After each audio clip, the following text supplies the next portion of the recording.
For fast, cheap, and reliable Madden 21 Ultimate Team coins, make sure you guys go check out my sponsor U4GM Coins. Use code VENOM at checkout for 5% off your order. Yo, what's good guys, Venom Fire here, back with another video, and today I'm giving you guys another money play. This one is going to be out of the gun bunch formation in the Seattle Seahawks offensive playbook. This play is also in the Ravens playbook. Those are definitely the two most popular playbooks that have this play. And the play we're going to be running is Clear Out, SE Out. This is always one of my favorite plays. It's really underrated, and bunch users definitely don't use it enough. It has tons of great stock routes. You use a little hot routes, and you can make them dominant. Now, a couple of abilities I recommend. To start out, I do recommend having Gunslinger. That's why I'm using the Packers. Aaron Rodgers is the only QB with the Gunslinger ability. It's not necessarily needed, but when you're throwing those deep one-play touchdowns, it really does help to push the ball down the field without the safety being able to get over the top and intercept the ball. For the cover 3 beater, you will need Slot Apprentice, but for the cover 2 beater and a couple of other zone man beaters, you don't need it. But I do recommend it. I will be using it a decent amount throughout the video, especially against man coverage to put that player on a crosser, things like that. And again, for the cover 3 beater, you need to put him on a corner route. And yeah, those are the only two abilities that you necessarily need. Again, if you're not doing any of the one-play touchdowns, you don't necessarily need any of the abilities. So again, Clear Out, SE Out, we're going to come out in it with our bunch on the wide side, and we're going to start out with a cover 3 beater. Again, this beats cover 3 and cover 2 for one-play touchdowns. I'll talk about man coverage later in the video as well. So, start out with just a base cover 3 out of the 4-6 normal here. And to beat cover 3, really all you have to do is put RB on a corner route. You don't motion anybody, and you can really just come out here, quick snap the ball, which is nice. Now again, if you wanted to, this does obviously take some time to develop. I could max protect if I want to. And then with X, I could throw him on a slant, throw him on a in route, do whatever you want. Again, if you are going to go with the quick snap strategy, you obviously want to make as little hot routes as possible, but this would be probably your ideal setup, and you can throw A on like a delay fade also. So this is probably ideal. For the one-play touchdown, we are going to throw it to Valdes-Scantling. Something I forgot to mention was that you do want a fast receiver right here on the bunch. We got Valdes-Scantling. He's not a burner like a Tyreek Hill, but he has really good speed. Not good deep route running necessarily, so it doesn't matter overall as long as you have good speed. This pass is going to be throwable. So cover 3, the reason this works is going to be because of Thielen on his corner route. He's going to pull down the outside third, and you will see Valdes-Scantling is going to get wide open. So with that being said, we'll just go ahead, snap the ball right there, and look at that. Gets wide open over the top. You see nobody even close to him. But again, you saw the pressure, even blocking 7, the pressure came through. And the only reason I got that football off was because of the Gunslinger ability. So I really recommend Gunslinger, especially if you're in a pass-heavy offense like this. Also, I did drop a full ebook on this offense probably a month ago or so. So if you want, you can check that out. I got tons of great plays to complement this one-play TD. But again, I could just come out here, run it stock, and boom, you will see Valdes-Scantling gets wide open again. That time we didn't have pressure, but you still see the separation. Really, really nice there. I'm going to hop into the replay, basically show you how everything works. And really the key is this stretch route that Valdes-Scantling is on. Now, in years past, you used to be able to put him on a fade route, Madden 19, and any year before that, you used to put any receiver on this little stretch route that Valdes-Scantling is on. Last year and this year, they took that away, and now you can only put him on basically like a delayed streak. But you see, look at this stretch out. He's going to already start running to the outside, and look how curved he is. Normal streak, he would be way more to the left. It's not even throwable. And then obviously, you're going to pass lead all the way to the right side, and there's no way that he's going to catch up, especially with Gunslinger. Taking a look at the outside third, you see we're not even pressed. We're just in base coverage, backed off, not even pressed. So that's not an issue. And obviously if they are pressed, you're going to get way more separation. But look, it looks like he's going to follow him. Don't be fooled. He's going to come down. And then he's not even going to back off until you release the ball, which is really, really nice. So I'll show it a couple more times. We'll hop into cover 2. Obviously, if they deep half or something, you want to have some complementary routes. So what I recommend doing is, if you don't know if it's cover 3 or not, you're not sure, you want to run cover 3 beater, I would go with a setup where I put RB on a corner route, and then I'm going to smart out A on his post route. We'll talk about this post route a lot later. It's really, really nice. And then with X, you can throw him on like a backside drag. I could throw him on a dig route. Things like that I definitely recommend doing. And again, obviously, if it is cover 3, you're going to have Valdes-Scantling wide open. Use that gunslinger. Use that really nice release from Rodgers, and you are golden. So cover 3, that is pretty much it. I'll talk about some more zone coverage beaters besides the one-play touchdown when I go into cover 2. So with that being said, we'll hop into that.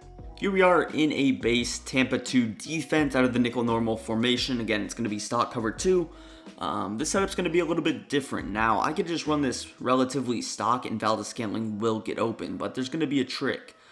We want to use this, again, we're using this stretch route to our advantage, but we're going to have to motion him out, and we're going to have to sort of motion snap him. It's going to be a weird motion snap, but just to show you guys, you're going to motion him out.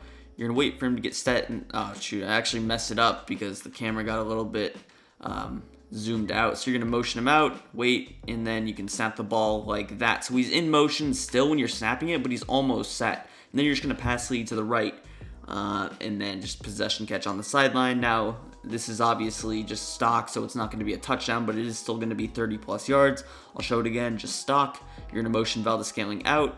Right there, he's going to look like he's about to get set, and then he's not.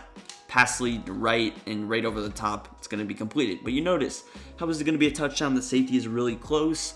You got to obviously do a couple of other steps. Now, one reason why I'm motion snapping, and I'll actually give you a closer look on that motion snap, because sometimes, or because the camera looked like it was cutting out when I did it. You see he's kind of motioning, looks like he's about to stop, and then I snap the ball. So it's really, really close to him being set, but he cannot be set. Now, the reason he can't be set, you notice on this side, Adams is on a stock stretch route. So the same thing Valdes-Scantling is on, he's just set wide. Take a look at Adams run his route against cover 2. He's going to get pressed, he's going to get jammed at the line of scrimmage, and this is obviously not throwable. Look at the safety, look at the corner. He gets pushed inside, it's not going to be completed. So getting that extra outside leverage, he's not going to get pressed, will make the difference. Now, there's a couple of ways to make this more throwable. My favorite way would just be putting Thielen on a streak. So I'm just going to put him on a streak, and then what I'm going to do is smart out A and throw X on a little dig. So even though it's going to be cover 2, we still have some other options. If I wanted to, I could throw like Y on a wheel also. But really what Thielen's doing, he's going to put a lot of pressure on that strong safety on the right side. The strong safety won't necessarily go completely inside, but you're gonna have a lot more space to throw this. So again, I'm motioning him out, wait for him to be set, then snap the ball, and then look at all the space we have, a lot more room, and you see we can sometimes cut that upfield. Now the safety does play a little bit inconsistent, I will say. It doesn't, go to the same spot every single time. So sometimes that will be more open than other times, and also sometimes he will just play outside. So if your opponent sees this coming, he's going to shade outside, so that strong safety is going to play outside more, and then you can actually sometimes throw this route with Thielen. So again, I'll throw it to Valdes-Scantling, motion him over, snap the ball like that. You notice we're not going to get blocked, and then I can still pass it outside. I got a bad throw right there. Now again, something I could do is, here I'm going to throw it to Thielen, so I'll just come out, run it relatively stock, motion him over, snap the ball, and you see, that time he actually played a little bit more inside, but you see Thielen still able to get over the top with the gunslinger ability. So I think the key was I didn't motion him out as far, and he got a little bit more open. I'll just run it a couple more times, motion him over, snap the ball a little bit earlier, and then you notice that the safety is a little bit more inside. So that's kind of the key. I didn't really mention that, but I guess for this cover 2 setup, I just learned that you want to snap it a little bit more earlier. The reason you do that is because he's going to be a little bit slower to get over the top, and that allows the safety to come inside. Thielen's not going to be competing for the safety's attention. He's going to be the only one in the area. So again, this time I snapped it a little bit later, and now you see Thielen has more separation. So depending on who you want to throw it to, if you want to throw it to Thielen, motion snap your outside receiver later. If you want to throw it to your outside receiver, snap him a little bit earlier, like right about here. That's a really good spot, and now you see it's going to be a touchdown with the right animation. So that's going to be it for the one-play touchdown on cover 2. Now we'll hop into just a couple of base zone beaters. With the zone coverage, you're going to use, again, the tight end to your advantage. What I like to do is smart out A. He is pretty deep, but he also is in a decent spot. So you notice he's going to break still in a good spot to get over the zone coverage. I like to smart out him though, just because it's a little bit more throwable. It's more difficult to use her also. Just for the base setup, you can throw RB on a slant. You can motion him over. Again, you don't need any abilities to do this setup. You still have your stretch route, but you see he gets in a really good soft spot at the zone, especially with the slant. So it gives you a high-low read. Moving on, our next setup, you're going to put RB on a cross. So this is really nice setup. Also, I'm going to throw X on a dig route. Sometimes I like the drag, but they kind of run into each other. So I'm going to throw RB on a crosser, motion him over. Now you see we got tons of... This is also a setup I run for man coverage, so you'll see that in a little. But look at Lewis. He gets in a good spot. That was a inaccurate pass, but he also gets over the cloud flat. Again, this is a look at the setup. I don't have to throw Adams on anything also if I did want a clear out. But again, I could roll out and you see he's going to get over the top. Got to throw out of sack, but you would have seen Thielen get over the top. That's more of a man coverage beater. Again, not my favorite against zone coverage. But another setup, maybe I throw X on a drag, RB on a post, and then I keep A on his little deeper post. So you see they're running in different spots, running at different depths, about 5 yards around there of depth in between them. Again, that setup, RB on a post, X on a drag. And again, a lot of these are routes you can kind of quick snap. So here, I'll throw RB. You see both in really good spots. If I have nothing open, I check down. So I'll hop into man coverage now really quickly. Now I'll be the first to say that this play isn't super good against man coverage. Obviously, if you have a really good receiver like Adams, you can get separation right on that stretch route. But we're going to presume that that's not the case. A couple of man-beating routes you have. He will beat man coverage if your tight end is good enough. Lewis, it's not very good, but I'll just show you, kind of clear out everybody. Just run this post route stock. Against a guy like Miles Jack, you see very little separation. Miles Jack, one of the best coverage linebackers in the game. Mercedes Lewis, a slow, old tight end. So take that as you will. I think he does get better separation if you smart out him. He doesn't, but obviously you're going to have a better tight end than Mercedes Lewis. And if you have like tight end apprentice, you can also throw him on a post. But obviously, again, I'll say it, Mercedes Lewis, the tight end will get separation if his name is not Mercedes Lewis or if he has like any speed or route running at all. You see he also does kind of have separation there. So boom, you see it's throwable.